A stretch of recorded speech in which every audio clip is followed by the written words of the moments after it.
You alright? It's Yorkshire ASMR, and I'm reading the second chapter of my small novella titled Monster. Action.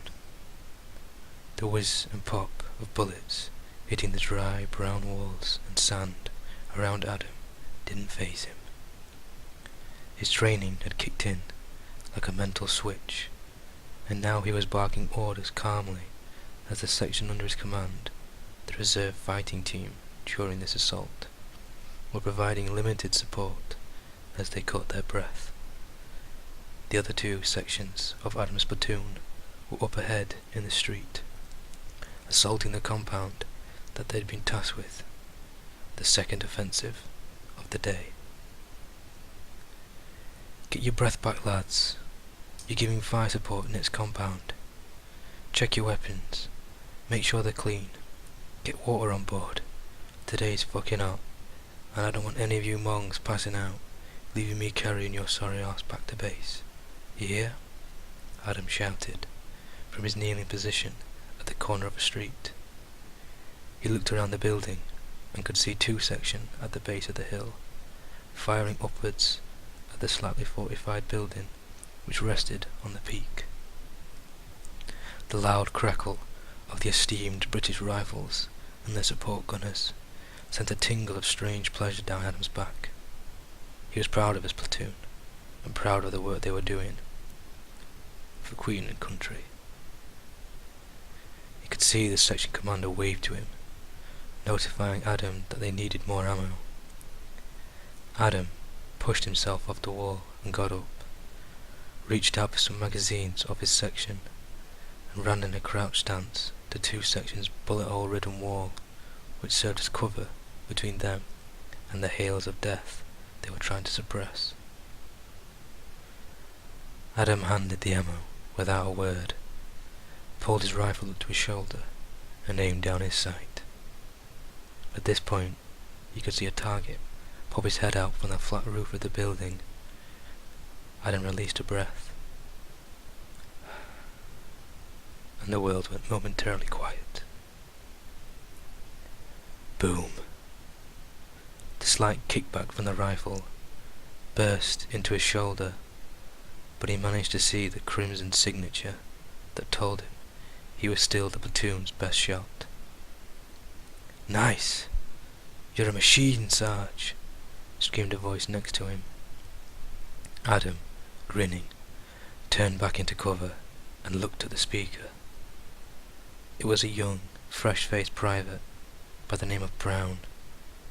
He was barely a man, and would never reach that point, as a 7.62 caliber bullet tore through the top of the brick wall and right through half the boy's neck, displaying a gory scene of blood and sinew. The smile of admiration plastered onto his quickly paling face. The bright blue eyes were seemingly glued onto Adam's own. Adam's switch had turned back and was stuck in place. Then he woke up into pitch-black darkness. He was in a cold place, far from that hell with its blistering sun. His bedsheet was strewn on the floor, and even though he was shivering, he was covered in sweat. Panting, he reached for the glass of water he'd left at his bedside. Every night, he muttered emotionlessly. Every fucking night. The tears streamed down his face, making his water salty as he gulped it down. Lying back onto his bed, he curled into a fetal position.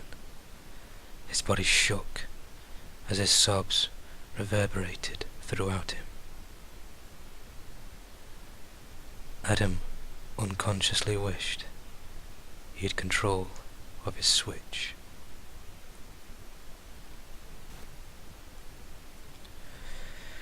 This is now the third chapter of the short novella. torture. Adam, Adam, wake up, Sergeant. The foggy voices increased in clarity, but still left Adam feeling like his ears had popped. Blinking stupidly, he lifted his head slowly. He felt his arms and ankles being tied to this chair. It felt uncomfortable, but he stubbornly didn't move. He didn't want to let his enemy know anything. Give them no pleasure. Instinctively, he repeated the three things that had been drilled into him for God knows how many years. Adam Johnson, Sergeant, 301-623-17. His voice sounded muffled, and he felt like he'd slurred his words almost. He blinked hard, in the hope that it'd wake him up more. Yes, I know that. You don't need to keep repeating it. The voice was trying to be soft, but Adam knew not to fall for that. He was no stranger to interrogations. What happened, Adam? Telling me will make things easier for you. Adam stared at a spot of the dark wall, a few feet to the right and above his enemy's face. He set into a steely glare that he'd perfected after years. Adam was proud of his glare. Adam, talk to me. Adam, tell me what happened that day. Before Adam could finish his piece, his mind violently cut to a scene in his memory. He could see the same things he'd seen most nights. The blood, the bodies, the lifeless eyes of his friends staring into him. He could feel the same rage, the same anger boiling up inside of him.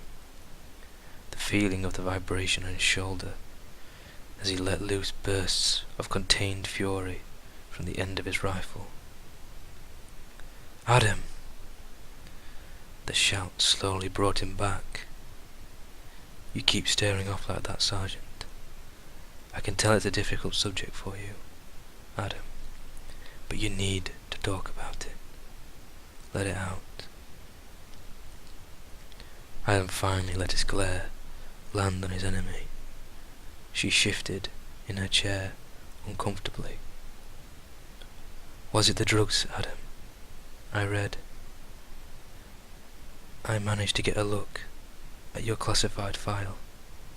I know that they tested some drugs on you.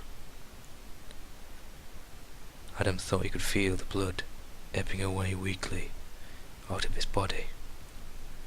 He slowly turned his head, looked down at his stomach, expecting to see his intestines spilling out in a horrible fashion.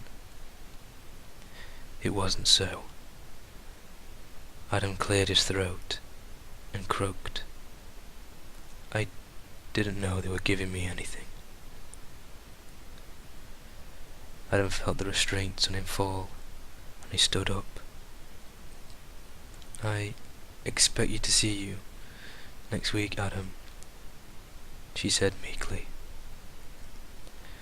Yes, Doctor, Adam muttered through clenched teeth. I hope you enjoyed these 2 chapters. I will probably record the last 2 chapters soon. I do have some other things I may get around to reading at some point as well. And I do apologise for not making videos for a while. I've been quite busy with my uni work, and I was seriously, I say seriously, but I was quite ill for a few weeks. So, yeah, I'm sorry for that. I hope this has relaxed you in some way.